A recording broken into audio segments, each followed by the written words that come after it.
ladies and gentlemen, we are blessed for 1 week at least of the year. We are blessed. You see the vibe around Russian football. The peasants in Kazan haven't won in 5 months. The peasants in St. Petersburg lost their first game of the season. There's a lot of peasants in Moscow. We aren't one of them for once. We have three wins in 1 week. 3 wins in 1 week. First, we took care of the, the frauds from UFA. Very, very easy, routine performance. Then we gave the world what has to be Russia's greatest European performance since CSK Moscow battered Real Madrid 3-0. I don't think anyone will disagree with me on that one. We went to Naples to play a team that had won all six of its opening games in the Serie A, that ended up winning their seventh game in Serie A. Luciano Spalletti is bald and he lost. We conceded the second quickest goal in Europa League history, but we came back to win. I'll tell you right now, one of the greatest nights of my life. When people say that, they use connotations regarding partying and all of that. With my earphones on, I partied on God alone for 3 hours. I'm not going to lie to you all. Okay, it was a proper film in my house. All right. So we were blessed. The Lord blessed us with that. Our pain finally got rewarded. It was just phenomenal, right? Now, yesterday we went to Grozny. That's always a tough game. I didn't quite realize how ghetto Grozny is in that regard. The ball barely was moving on the pitch. There was some weird creature on the pitch at the start. But even that game, we managed to win. And now we're close to the top three, close to the top four, sort of picking up the pace that we desperately need to pick up. And the team seems to have an identity. So I just wanted to gloat. I haven't even introduced anyone yet. I haven't said welcome. So welcome. I'm joined by Artem, the regular co-host. And we have managed to coerce David into coming back on. He used to be our third member. He dipped for a bit. He is back. And Yeah, yeah, Artem, how do you? we had to pull Yeah, out the big bucks today just to get enough and enough money to get David to feature again. You know, he's not cheap, so if he's you not. appreciate the effort of us getting David on, leave a like. Who did you We were discuss this like, with? My agent? Because I haven't heard anything about money. Oh, your agent must have been the same one as like who's that dodgy agent we always talk about on the podcast? Dmitry Saluk. There you go. That must be your agent. Yeah, definitely Yeah. skimming off the top. Yeah. But Artem, how are you? How do you feel about Spartak being serious slightly again? Because I'm very casually optimistic. I'm not going to gloat too much because we know how that goes. So, how do you I feel about the concept of us being serious? I mean, I support every Russian team when it comes to Europe, so I'm delighted that you got a result. When I saw that you conceded in the first minute, I was like, oh my god, this is Yes, the same. worst football club ever. But fair play, you pulled it out the bag in the end. Um, I kind of wish that you put in a tweet: 52% possession, 15 shots, I thought of victory. doing that.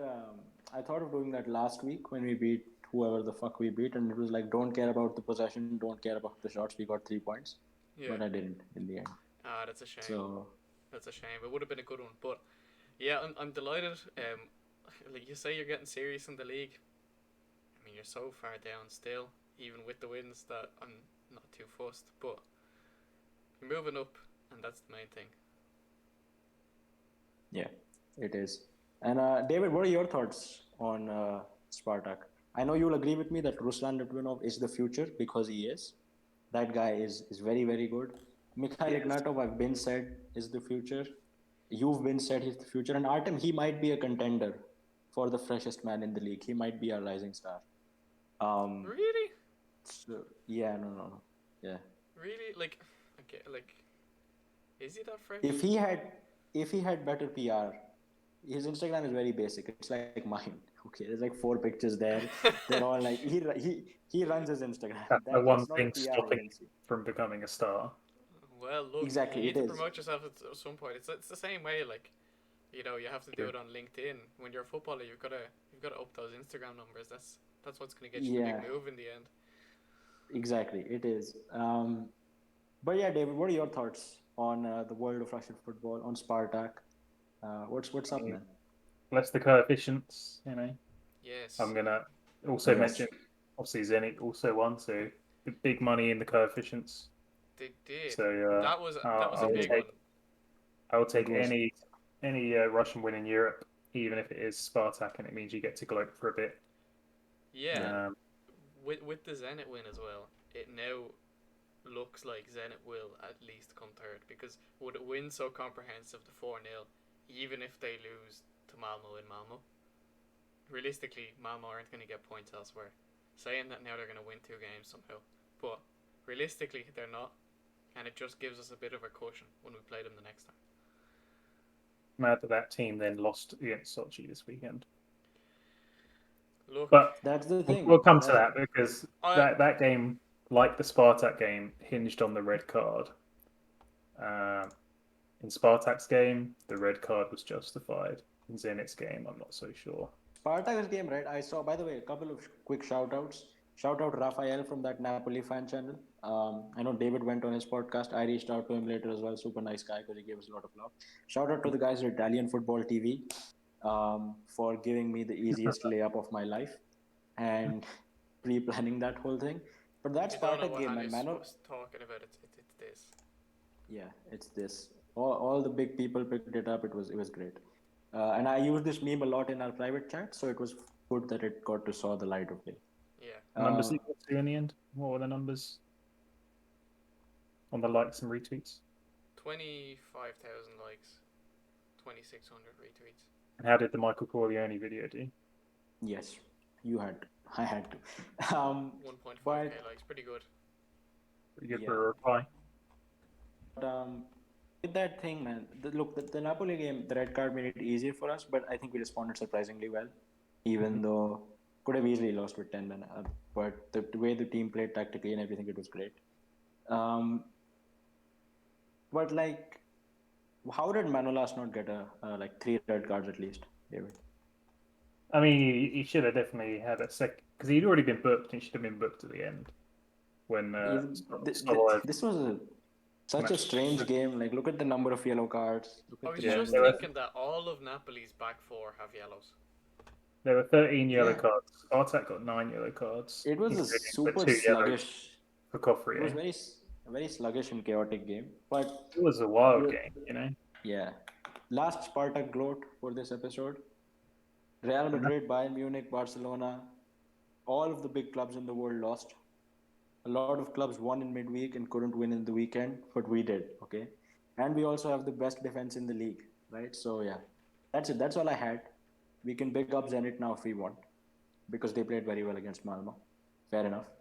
Um, Who would have thought I that was. we would ever be saying good things about Russian teams in Europe? That's the question. I thought that, to be fair. Like, I did tell you that this year could be the year. I said that because, like, I just said, like, the luck, man. The luck had to change at some point. Yeah, It wasn't always going to be this bad, right? With that Azeri team Sochi beat, we were excited. Like, come yeah. on, it's a win at least. Well, Um, I still have my prediction that there will be 2 teams from Russia playing after Christmas, and yeah, it's not looking too bad at the moment. it isn't fair enough. Yeah, So, back to Zenit. They won, like I said, pretty comprehensively. Fairly easy game. They were yeah, comfortable, even though the stats might make it look like they weren't as comfortable as they were. Um, Never really looked like they were going to lose. Claudinho scored very early in the game, 9th minute. They had, great player. yeah, Kuzayev scored. Malmo got a red card, and it was just game over from then. They never looked like they were going to get back into it. So, very good tactically again from Semak. Obviously, Malmo aren't the greatest team to be playing, but it's Zenit's biggest ever win in the Champions League. It's the first win in 2 years in the competition, so we will absolutely take it. Claudinho looks like an absolute player. Like, in the league, he hasn't been doing a massive amount. He's been good, but like in the Champions League, both games he's been very, very, very nice. So I really like him as a player. I really like him as a signing, and really hope that he can keep going. Zenit's Brazilian core are so much better than the Argentinians we've had. Like, I can't believe that switching from a base of Argentinians to a base of Brazilians made that much of a difference. That's Yeah, that's fair. Yeah, yeah. We that is said, fair. I mean, yeah, me and Hanu said it on the RFM pod. You know, Claudinho, massive upgrade on Driussi. Yeah. Yeah, and that's like I love Jersey.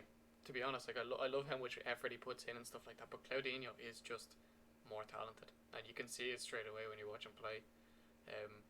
Some of the skills he does, his feet are so fast, everything else, and the way he links up with a lot of the players as well is quite impressive. Like he's Yeah. only known Tupa for a couple of weeks now, and like they're already linking up. Like he links up well with Douglas Santos, with Wendell, all the boys. So very good signing. It's that perfect link, as they call it, It is. It's the with all perfect those. link. It's a shame Yeah. that we don't have any perfect links from the Russian league in FIFA because, well, we probably do because there's a couple of teams. No in there, good but ones. No good No ones, good ones. exactly. No fun ones. Like you don't get the Yeah. you don't get the like. Do you remember you'd have a trio of the Russian league? It'd be like Hulk, Witzel, and Mario Fernandez. Yeah, that Well, was pretty That decent. that would give you perfect chemistry in the 4-3-3. Any Yeah. 4-3-3. Yeah. Or we go back to the Wellington, Doumbia, Wagner Love days as well. Woo! Yeah. So good. That's Yeah.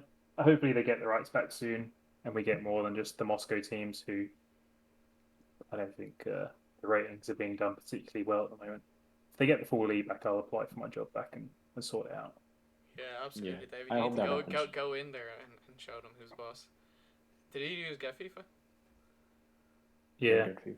Yeah, any good? No.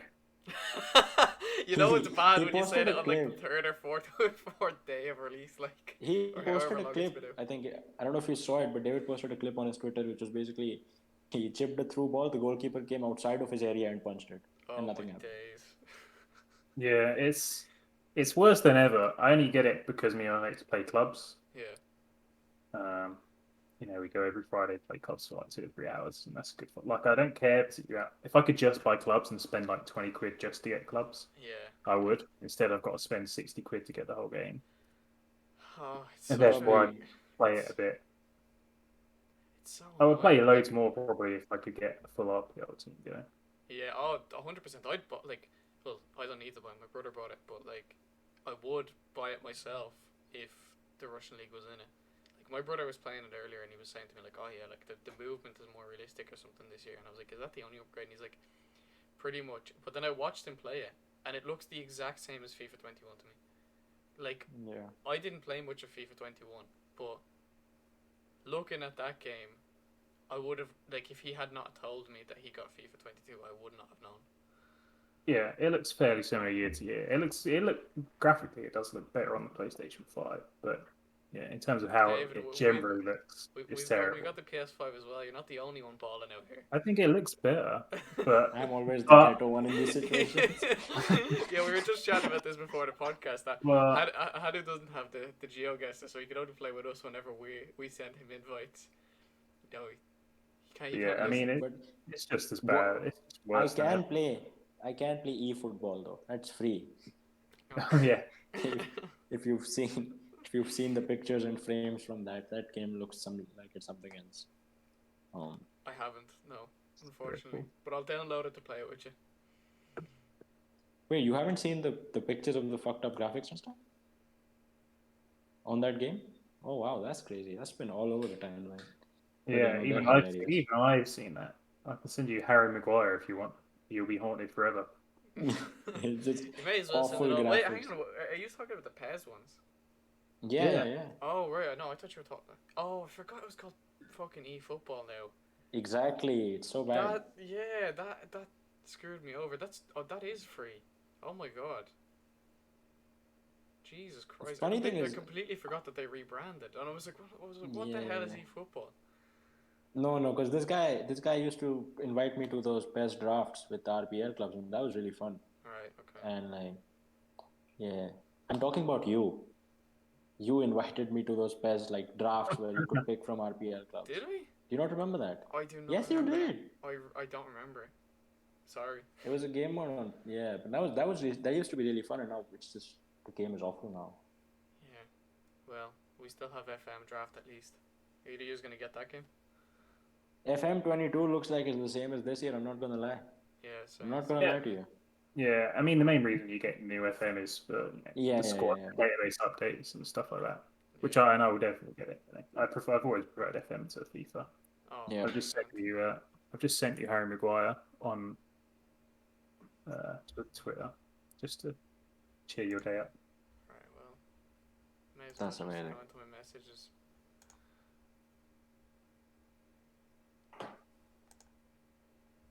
Before this podcast, we did say that Is there was a that lot to bad? discuss. Like, is that Yeah. bad? No, it's pretty shocking. Like, Look at his eyes. yeah, but you can tell it's him. Like, you see the ones of Messi and stuff. Like, they're terrible. Like, Yeah, I you don't got points.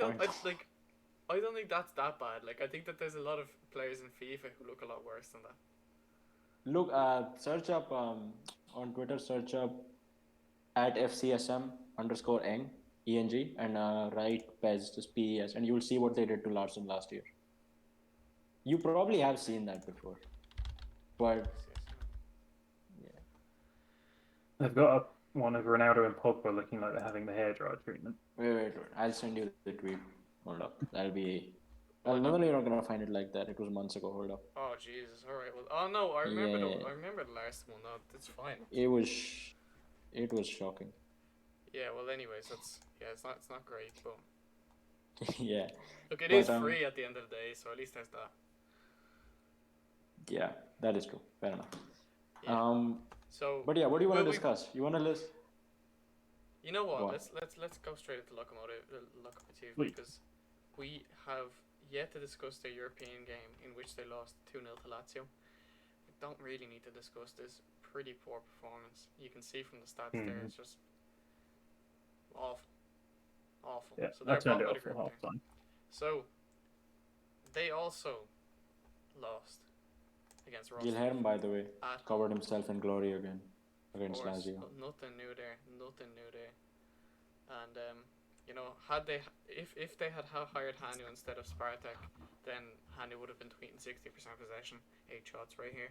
But they didn't. Yes. So he I wasn't. wrote that. But yeah, pretty poor result from Rostov, who had just sacked Yuri Syomin. Yes, And, fraud. Biggest fraud in Russian football. Thank you for bringing that up. You know what the funny thing is though, Hanu? We made a bet that Rostov would finish top half this season, right? We never said that he I had won to be that. the manager. I won that bet. I don't No, know. we never said that Listen, he had to be I the won that. manager. We just said that Rostov will finish it. I said they'll finish in the top half.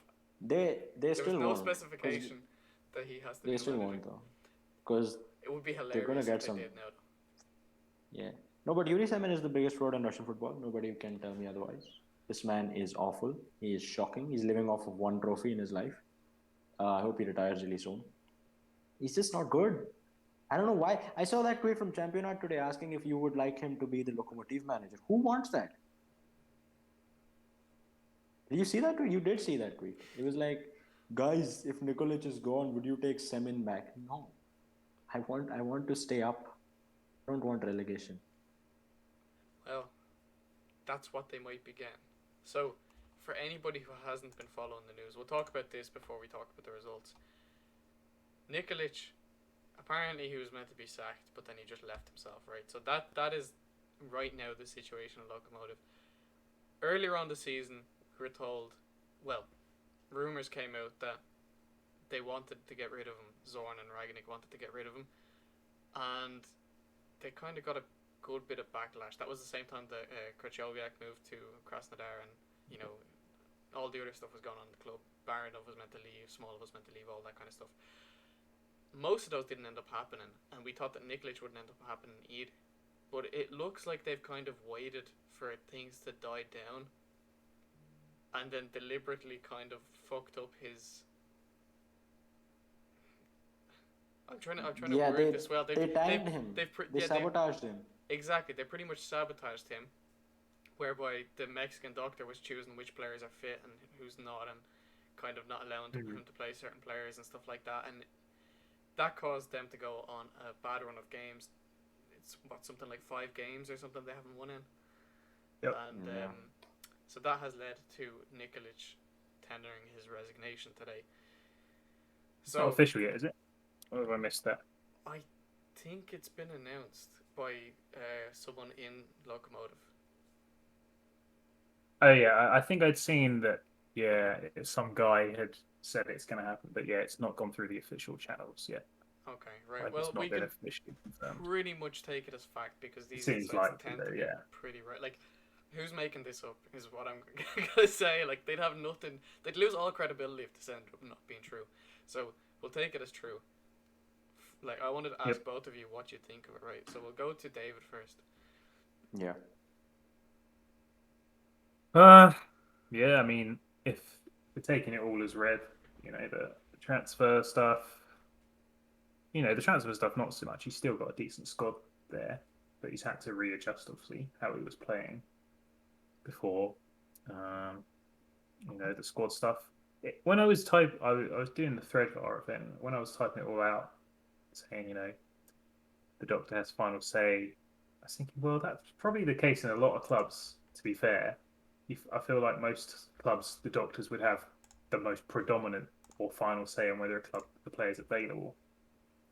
So I didn't think that was that odd.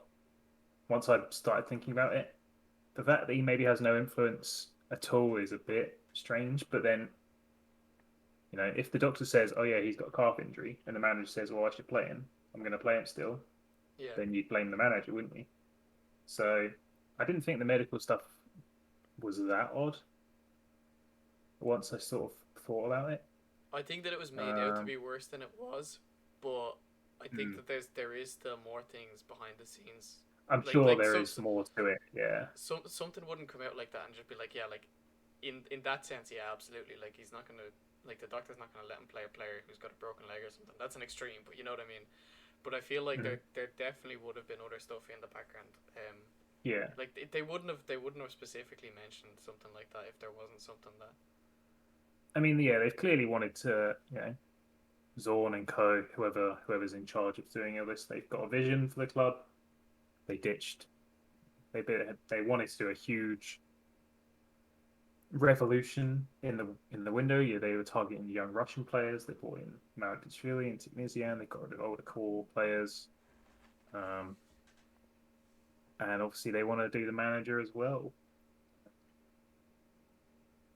But they didn't really have a leg to stand on if they got rid of him because he had done so well for them last season, even if it was boring football for most of it. And now whether he's on a bad run because of what's happening to him, or he's gone on a bad run and that's their justification for getting rid. I don't know. Don't know which way I would lean on that. But yeah, it's a shame because he was doing a good job. Results haven't gone their way, whether that's his fault or the club's fault. It's hard to judge what to believe, which line to believe, which story to believe. So it sucks for him because he's done well and he's never really caused too much drama. Doesn't come across like a knobhead or anything. But at the same time, you think that actually going in this direction, if it works as well as say Tedesco at Spartak did, then you've got someone like Ragnick deciding what you're going to do with your club. You've got to sort of give it some belief and think that it's probably a good decision. So, I'm still intrigued to see how it goes with if they get another coach in or whatever. But it's a shame for Nikolic at the same time. That's where I stand, I think. Yeah, absolutely. I think that, like you said, they couldn't justify sacking him earlier on in the season because of what he did last season. But clearly they have their own plans, and Nikolic wasn't part of them. It's just a shame that it's gonna go and end like this because he is a very good manager, and I wouldn't be surprised to see him in the Russian league with another team at some point. But it is a shame. Hanu, I know you're a big Nikolic fan, so what do you think of of all this? I have a lot to say on this, so bear with me, right? This guy deserves better, man. He just deserves. First of all, I mean, respect for getting the bag. Apparently, he's getting 3 million euros out of this, which Nice. fair enough. Yeah, fair enough. He's being linked to Spezia, which is great, which is a big move for him. But and even a bold take I'll give is that I'd say Nikolic to Loko has been a bigger success than Tedesco to Spartak, which you probably won't expect me to say, but there it is. About the doctor thing, I think I took it as like the doctor just willy nilly changing the players just like a day before the game and telling you, fam, now these guys are out. Because I feel bad for this guy, right? Because his only crime was that he was too professional, was that he was not outspoken. He came to Russia, and then Lokomotiv wanted him out for 6 months because they thought that that old fraud was better than him. They couldn't get over that rejection, so they just abused this guy for no reason. Then he went on that mad run where he was like won 11 straight games, right? And then people sort of warmed up to him. Now you won the cup and you're looking at a successful second season. And then these two come in, they completely overhaul the squad. Like the overall, you understand, rebuild, it should be smooth. They just plundered and they just rebuilt. For the players they signed were okay, they were good, that remains to be proven, but it was just too quick, it was too rash. And already as soon as they came, we were hearing reports about how they want Nikolic out, who doesn't fit in the plan. And this was predetermined. They were looking for excuses to sack him. The poor guy has had to, I don't know what's up with his squad selections, why he chooses a different back four every game, but it probably does not have anything to do with him, because we saw how stable his squad was last season. From a purely personal level, he made Smolov serious again. He made Rifat Zemalettin of the best attacking midfielder in the league. That team was doing pretty well in its own system. He made Franco Acamano serious, right? And I don't know what kind of weird discrimination he has going against him. His only crime is that he's Serbian and bald, really. Because look at the dudes that they've got Ah, coming in. yes. Two very serious crimes. Some countries Yeah, you wouldn't. honestly, if he was German, 34 years of age, and had drip, he would not lose his job, regardless of how bad the situation was. Look at the fella they've got coming in to replace him. No disrespect. Sure, he's a good manager and everything, right? But this is just he deserves better. Honestly, he deserves a lot better. Yeah, I can't disagree with you, to be honest. Like it is a massive shame, and like I said, I hope he kind of comes back to the league at some point, because although he's not the most outspoken manager, he's definitely an interesting character and seems like a genuinely lovely guy. So, um, you know, would you take him at Spartak when Roy Vittoria inevitably gets sacked? If he gets sacked, which I hope doesn't happen, When I but said, yeah, okay. Well, let's say he doesn't. Yeah, I wouldn't mind that. Honestly, I would not mind that. I'd take it. I'd take it because he knows how to deal with the resources, build a good team out of that. I'd take him. I told you I'd take him over Semak at Zenit. I don't know how well that opinion's age, but yeah, I don't have an issue if Nikolic is our next manager. no, I think he'd actually do well there as well. I feel like Spartak almost needs someone to, well, look at the last few games. Maybe Vittoria is now turned a corner, but it looked like they needed someone to come in and kind of be more Nikolic like so someone to grind out a few good results like he did after his first 4 or 5 months in Lokomotiv. So yeah, I guess we'll, all of us wish him the best, and hopefully we'll see him. It's a see you soon, because we all are fond enough of him. So yeah, that's about it on that topic, I guess. Yeah. Another one we wanted to discuss was Galitskiy. For Yeah. everyone, I'm sure you all know, but he's the owner of Krasnodar. He's the one who set up the whole club from start, from the bottom, built it up, brought them to the Premier League, set up one of the, I'm gonna say, the best academy and the best system in Russia. And he is now ill, unfortunately. So we all wish him well, but he did this interview on Comment Show, and it was basically just him for the first half of it, maybe just under half of it.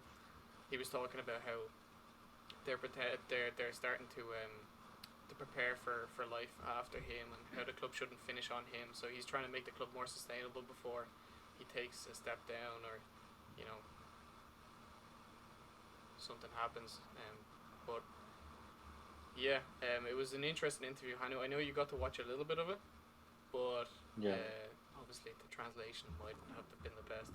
But what did you think of anything? Like he mentioned also a good few things about Krasnodar, how they choose to send players out on loan, why a lot of the players have left, like Fomin or Komnachenko and stuff like that. So it was interesting to watch, and you can generally tell that he's one of the smartest people in Russian football. So I really hope that he can overcome Yeah. whatever illness he has right now. So Yeah, I think that's the main part of it because it's sort of that confession sort of overshadowed the rest of it because it is really like look, the reason I discuss Nodar so much is because like they've overperformed so much that academy, that project, that stadium, nothing like it in the entire world. Let's be honest, right? There's nothing like it in the entire world, and he's all built that from the ground up. So serious respect for that, obviously, right? But yeah, I hope he recovers fully, and I hope everything is fine with him. A lot of the points he made about giving youth players contracts and whatever I read, they made sense. They made a fair bit of sense. Um, some things obviously I still don't agree with. I don't agree with sending Shapi out on loan to wherever they sent him. Some of the contract situations, but like hearing his explanations, they put more perspective to that, right? It's a lot better than what it looks like on transfer market, for example. yeah, Um, definitely. And for those of you who haven't watched, I definitely recommend watching. I don't know, like Hanu, are the subtitles really that bad, or are they okay? Like, I didn't use subtitles. This. I had that open on one device, and I had my Google Assistant translator thing open on another device. okay, It was quite cumbersome, but I got through 30 minutes yeah, of no, that. that sounds fairly rough. But for the most part, like it's just Galitskiy talking about how for youth players, especially like players under 21, under 23, he's like, okay, yeah, like you could come on and play like 15, 20 minutes in, and you know, show yourself as one of the biggest talents in the league or whatever, get a big head, or you can put your head down and we can have you play for either Krasnodar 2 or send you on loan or something and have you playing 90 minutes elsewhere. And at those ages, that's what you need to be doing, and that's kind of what he tried to drill down quite a lot and said like, look, there's a lot of players who come in like Fomin, for example. He said that his situation in particular came about because Daniel's dad came in and was like, look, he's ready for this level, and Galitskiy was like, look, he can't improve the team. Like he can't get into the starting 11 ahead of the players we have right now. Sure, he could come on for 5-10 minutes, but he would not improve the team if he started right now. So he said, okay, he's going to play 90 minutes per game in Krasnodar 2 for this season or next season or whatever, and then he'd make it his way into the first team. But Foreman said, no, I'm going to go off and play in the RPL, even if it is for someone like Ufa or, you know, wherever. And Yeah. he like basically that's how a lot of these situations happen where young players leave Krasnodar. It's because of that reason. They want to get in, and Galitskiy's not ready to give them their chance yet. But he says things like, for example, Safonov, he's like, Safonov knows exactly how it goes. We brought him in Yeah. from the youth team. He started performing a little bit from the bench, you know, got his chance, took it, and now he's the fifth most highest paid goalkeeper in the league. And next year he'll be the second second highest paid. And he's like, the progression is there. We will make sure that you're happy, but it has to be in steps. We're not going to sign you on a €2 million a year contract if you're just coming through the academy, because it makes no sense for us from an investment point of view. So stuff like that is really interesting. So it's definitely an interview if you speak Russian, or if you want to go through all the stress that Hanu went through. You should definitely Yeah. check it out. Ben, what did David think? We didn't ask David. Yeah, David, what's your opinion? I mean, I didn't watch the interview. I just caught the snippets. Yeah, it's sad. It's sad that he's got to a point where with whatever illness he's got, that he's trying to. I don't know. I can't think of what the phrase I want to use is, but set things up for after he's gone. settle his affairs or something like that. I can't remember what the phrase is. It's something to do with your affairs, isn't it? Yeah. But he's trying to get the club ready. I agree with what most of the things you said. It's an incredible uh, project that he's done. The Yeah. facilities down there are top notch for Europe, if not the world. It is. It may not be bearing the fruits, on a grand scale, but There's still time. It's still very yeah, early. it's only 10, 15 years old, and it's a great system. Um, and if you go around and look, there are a lot of players in the league who have come through that, or younger players um, who are ready to come through that system now. It's still putting players into the under-21 squad. Still got players in and around the Krasnov first team who are from the academy. So it's pumping them out. Krasnov ultimately do have bigger goals, so I can understand why they don't always want to put loads of academy players in the team at once, and that's why guys like Fomin and Kornichenko go off and leave. But Kornichenko did incredibly well in Czech Republic. If there were rumours that he could have gone to Germany and he rejected them, then you obviously think now that he definitely should have just taken one of those bigger moves instead of ending up at Dinamo and Rostov. But that I presume was a money thing. Who knows? So yeah, it's a big shame. I hope that he can get things sorted. I think he does have maybe still a little too much. I don't think it should be necessarily him who's deciding the team. I think he does have a big influence on still the squad selection and stuff, from what I gather. Which Well, he said himself in the interview that that's not true and that he's never actually okay, impacted the squad selection. But he tells managers, like what he told Musayev, what he told Goncharenko is, look, if you're gonna go out and play any certain tactics, it has to be attacking football. He's like, I would much rather you go out there play attacking football and lose than try to grab a point with defensive football. Hmm. So he's he's in that way he definitely influences it. Like there's no doubt that he influences the style of play and maybe some players here and there, but I think that the rumors of him choosing the lineups himself are far fetched. Like I think yeah that's a yeah step he's too a much. very understated man. He likes to keep a low profile, but he's done a lot for the club and for Russian football. And I think quietly they've gone under the radar and are having suddenly a decent season without many people sort of realizing it. They're fifth place at the moment. Yeah. They've got the second best defense in the league. They've got a shell there of a squad that, with some improvements, is going to be competitive. Other than the defense, it's when you look at that midfield and attack, they can play. And we're seeing it. They are playing quite well of late with Cabela, Larson, and Cordova. Cordova, obviously, we talked about before how good he's been since coming over. So I think especially the year out of Europe's helped him. Yeah, we have massive respect for Galitskiy, and hopefully it's nothing he can't beat. But if to me it sounds like he's preparing for the worst, which is a shame. But hopefully he can do what he wants before his time is up. If his time is to be up soon. Yeah, absolutely. I think we all wish him well. Like Yeah. like you said, Oh yeah, he's one of the most important people in Russian Of football course. right now. So big up Galitskiy. Yeah. it was good to see some transparency. Yeah, from him. Would it be fair to say that he put Krasnodar on the map? Of course. Who else Yeah. did? Well, like I mean, Kuban Kuban were played there. played in Europe. They had Jibril Cisse and stuff like that play for them. You know what I mean? Like this. Lassina Traore put Krasnodar on the map playing for Kuban. No, No, but but he definitely put Krasnodar on the map. yeah, like but yeah, I suppose.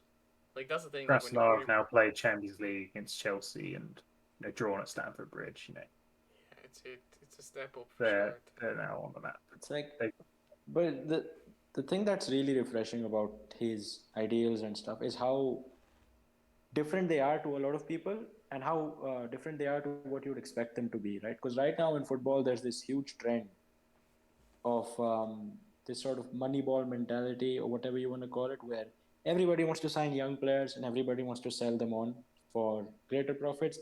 It's a very sensible thing to do. They're doing the same thing at Loko. But Galitsky openly said, why do I want young players? I want players that can win now. I want players that win. I want experienced people. I want guys that can do well already. And that makes sense when you see they've got Capella, Krikovia, Cordoba, and all those people. And you never expect anyone in football to say that.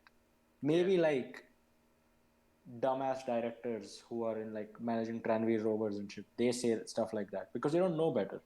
But this is like clearly a very learned man saying that no, I don't. I want short-term success. I want it now. Well, I that's respect that he sticks to his principles. You know, his main Yeah, driving yeah. over the years were to bring players through his academy. That's his main goal. You know, at the end of the day, Yeah. I think I don't know. I don't know if he said it, but I reckon if if that was a question put to him, that would be his main goal.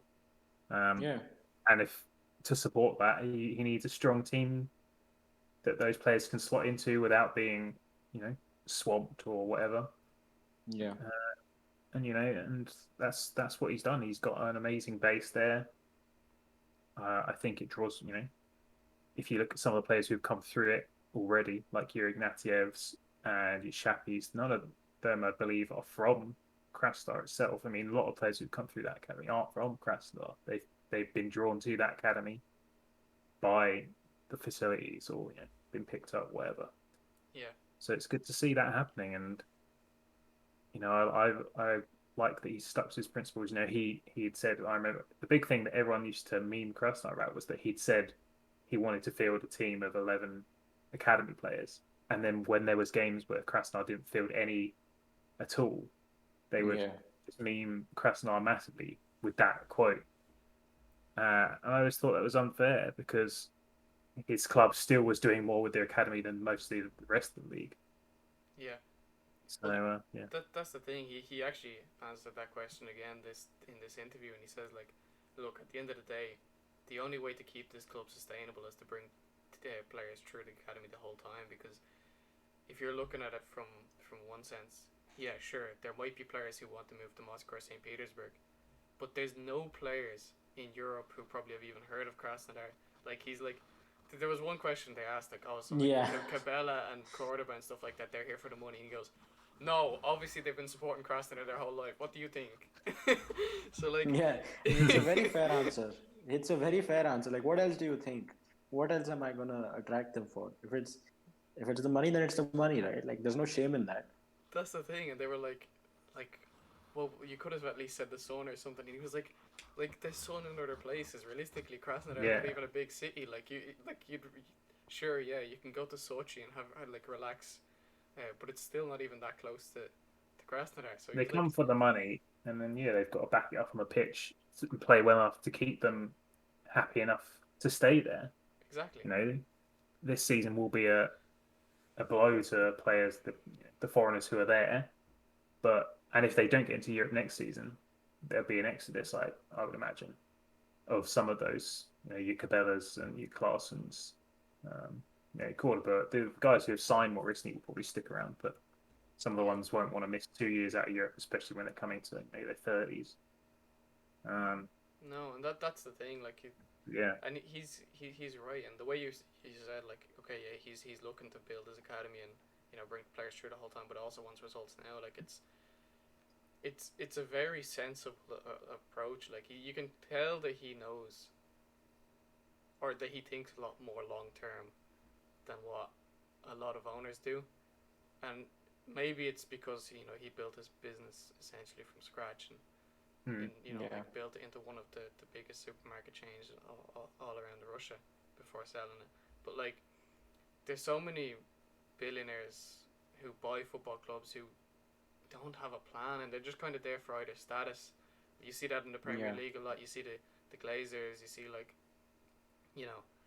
Arsenal's owners. You see the owners of a lot of clubs buying clubs because it's kind of like for fun or for whatever. But he's done it a completely different way. He's built it from the ground up.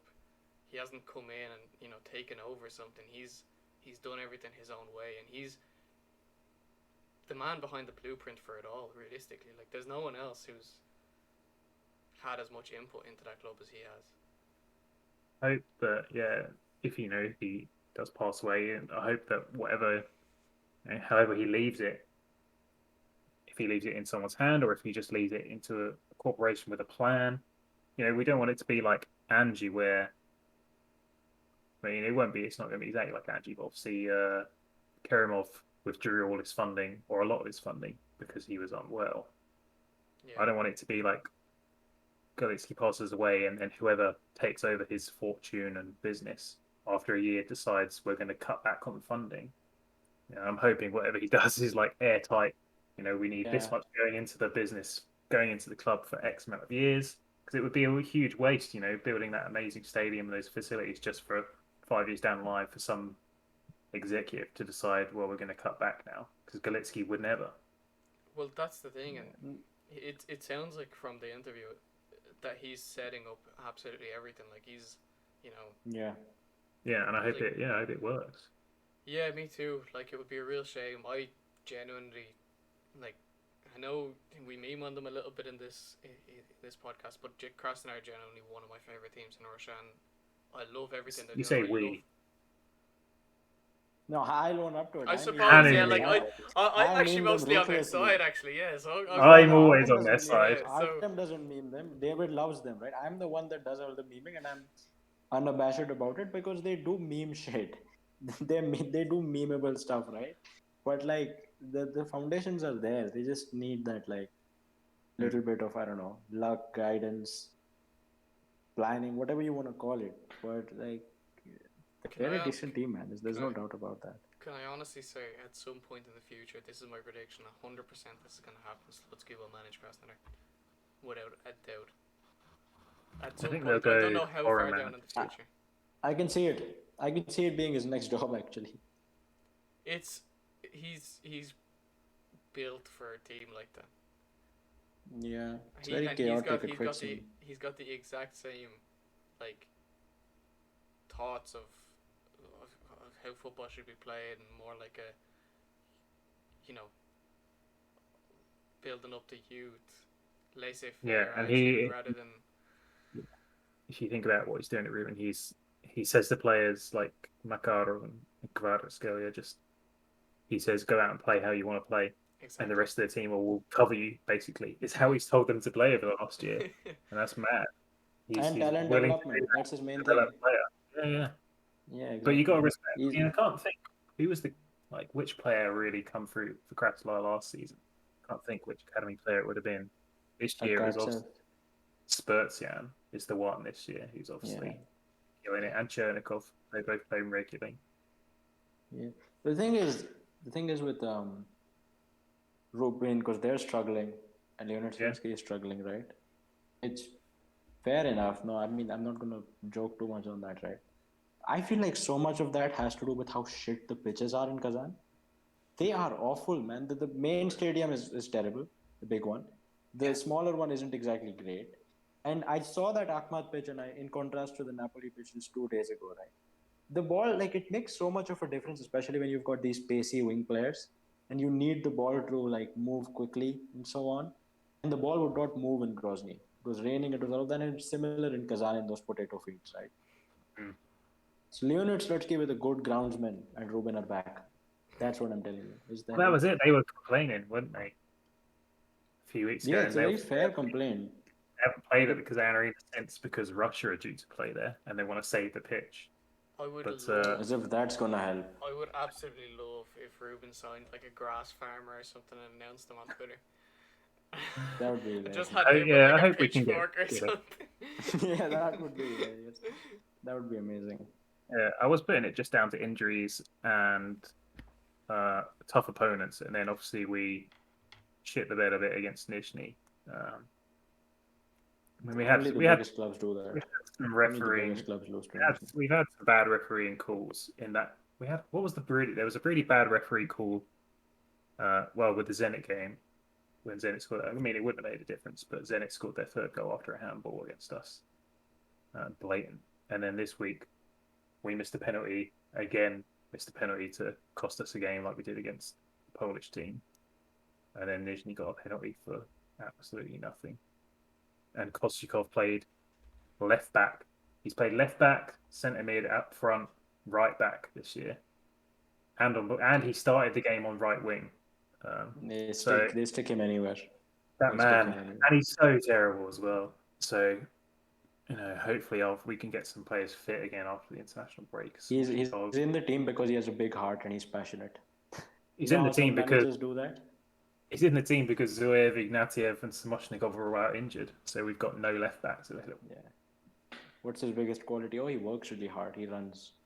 Okay, fair enough. Yeah, it's the same as Lokomotiv. I give him respect because he played centre mid against Zenit last year and was a killer, but then ever since it's been terrible. Yeah, I think Huang needs to take your penalties. He's your best player. He's technically that was the thing, right? We got this penalty and Kvaratskhelia missed it. He won the penalty. And apparently, I missed the first 5 minutes at half, so I missed it. Apparently, Slutsky shouted from the touchline, "Let Dreyer take it," but Kvaratskhelia said, "No, I'm taking it," and he obviously then had his penalty saved. Your man Bakayev did the same thing. My man Bakayev actually, he's still better than Miranchuk, by the way. But he missed. He just smashed it down. It's a fair opinion, man. Miranchuk last played 4 months ago. Gasperini out, by the way. Get him out. Get Gasperini out. Anyways. Not a good manager. He's ruining Miranchuk's career. Get him out. He is, but... Yeah. Anyways. Oh, imagine that. What's next? Is there anything? Oh, yeah. I'm sure there's some other stuff. Like, we haven't actually talked about the Premier League results. We may as well just run through them quickly. It was so dead. It was a bit Asmoon got sent off, and he shouldn't have been sent off, and that's really why Zenit lost, because then they didn't do well with their man disadvantage. Every single match this week was an upset, including the Spartak win. Every single one of them. So it was a bit of a wild week, but we moved. Yeah, really no home wins. Look at that. 1, 2, 3, 4. 6 away wins and 2 draws. Yeah. And if you go on to Siska Krasnodar, I think there was 50 shots in total. 49. I should have tweeted that. 33 shots, no goal. Fabulous Krasnodar's guy. I'm hoping that was enough to get Safonov back in the national team. Because I think we can all agree, right? Safonov at the Euros was good, right? Yeah, he was. And then ever since Guilherme, and none of us want Guilherme to play for Russia. No. But ever since it's been Guilherme back in. And you know what? It's not because he's Brazilian. Fuck Guilherme. Slava, fuck you. Fuck you. Everybody knows who Slava Malamud is. We all hate Slava Malamud. Oh yeah, he did say that. Yeah. Making shit up. The absolute most stupid thing that I've ever heard in my entire life. But Guilherme, get out national team. Yeah. Or it's not because he's and well, we did the research on the RFN pod. I don't know if you heard that. But I haven't had a chance to listen to it. No. I did 3 years worth of goalkeeper errors, and Guilherme had 13 more than the next best goalkeeper, than the next worst goalkeeper. Like out of the ones who you would consider for the national team, at least. Jesus, that's insane. And he had like 42 versus Safonov, who had like 30 something. And he almost murdered a demi the other day. Did you see that, Artem? No, I didn't. You need to see the red card he got against Khimki. Like, that guy could have died. He just went completely body slammed 2 feet into this guy's groin. He just, for no reason, off his line, like it was near the 18-yard box, and he just does that. Like, and because what of is that, up with that guy? Loko started a 17-year-old. They need to switch sports for him anyway. But man. he's a poor keeper. So, David, you mentioned the national team. This is a good segue. Oh, did I? You did. You said hopefully Safonov has proven that he's back at the national team or something along those lines. So, fingers crossed. Yeah. Well, Safonov is actually in the national team, so hopefully he's starting. You can see the national team here. I'll read it out for anyone who doesn't read Russian. The goalkeeper is Guilherme, who's the greatest goalkeeper of all time. Dupin, Lunyov, and Safonov are in goals. Defenders Diveev, Drikia, Osipenko, Storman, Chistikov, Samoshnikov, Terehov, Kudryashov, and Adamov from Ural. It's first call up for him, isn't it? Yep. Yeah. That's for Adamov. Yeah. Midfield, Baranov, Shomaletinov, Golovin, who looks like he's been injured now and has been taken out. Yep. So Akhmetov has taken his place. Yurokhin, Kuzayev, Miranchuk, Alexei, and Anton. Zaharyan, Fomin, Makarov, Klushakov, Bakayev, and Akhmetov, who I just mentioned. And then up front we got Smolov, Zabolotny, and Agalarov, who is this season's hype beast. So Hype beast. He is, yeah, he is. He hasn't scored since he got called up for the national team, so that's promising. Yeah, nor is Smolov or Zabolotny, so they've all got something in common. Yeah, well, perfect, yeah. So, Actually, no, this is a lie. Zabolotny scored against Spartak. But that was before the call up, right? I think it was. I think maybe. that was. Yeah, maybe. Yeah. But anyways, yeah, we're playing against Slovakia and Slovenia. Very handy. You won't forget who we're playing, and you can just turn your Russia flag upside down, or is it even upside down? I don't think it is actually. You just put a crest just on got to draw a little weird thing on it, yeah. And you I don't can know what's support on both teams. But yeah, how do we think our chances are against these? It's gonna be tough, I It's think. going to be a draw and a draw. 2 draws. Two tough opponents, a lot of injuries. There's going to be debuts for probably at least 2 players. Probably the fullbacks, because all 3 fullbacks in the squad are uncapped. Yeah. Sutormin, Terekov, and Adamov. So, and they must win games against the mid, because if we say Croatia are going to go through, then Slovakia and Slovenia are contenders for the second place spot. So we got to win, or we got to not lose either of these games. 2 draws would be subpar, but it would be okay-ish. But yeah, we need 2 wins, really. Yeah. If we got 2 wins, then I'd say that, then it actually probably would come down to that last game, because no, there's 2 more games, but there is the last game is against Croatia, so it could come down to that. But hopefully we're in a position where we've at least secured second by that point. If we can win these 2 games, then that would be absolutely amazing. Even if we get 4 points, if we can beat Slovakia, that's the big one. So no pressure. Robert Mack will score the winner again, like he did last time. We don't speak about that. Fair enough. But yeah, these national team games just seem to come around so fast. So dead. Oh, nice lights, man. I like that. Nice. Yeah, but That's the way is that all we have? What? Why can we only see like half of your head? Oh, Hanu's always like this. It doesn't Yeah, matter when we're recording. Does he have no back support on his chair? Is he like just lying down in a chair? You're talking No. to Hanu, he's like, oh yeah. No, the thing is, my iPad is the only thing which has a functioning camera, because I don't know what happened to my laptop. Okay, don't laugh at me. Alright? My laptop is perfectly fine. It doesn't work, right? And my iPad is on this stand. The angle of the stand is that way. So my chair, it's just the way I sit, is like you can only see this much. And then there's these 2 huge like UFOs above me. So, yeah, that's my breakdown. Go back to the blue light. One day I'll make it out the hood, man. I'll have like a proper mic. I wonder what the first thing is going to be. Are you going to get GeoGuessr? Are you going to get FIFA? Or are you going to get a new camera? That's interesting. You're going to be living in Moscow, still sponging off your GeoGuessr account. Yeah. That's swag. That is swag, though. But yeah, I think that's all we have. I think it is, and it brings us right up to the hour, so...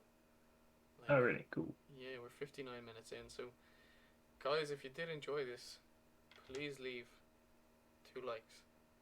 Actually, no, leave 3 likes, because if you like twice, leave a comment saying, fuck the haters, fuck the dislikes. Well, Yeah, we sure. actually didn't get any dislikes last time. I think that YouTube has copped on that it's Did just we not? people spamming. Yeah, I think it's 1 like and no dislike. Which is like, okay, they're still taking away our likes, but they're taking away the dislikes as well, so... Honestly, at like this it, point, I don't think. even know what's going on. I don't really care too much, like, because we know, like, who listens to us kind of like, and We've got a core audience. yeah, we've got a core audience as well, so that is the key. That is all really that matters. So, like I said, leave a like or 3, but not 2 because then you'll just unlike it.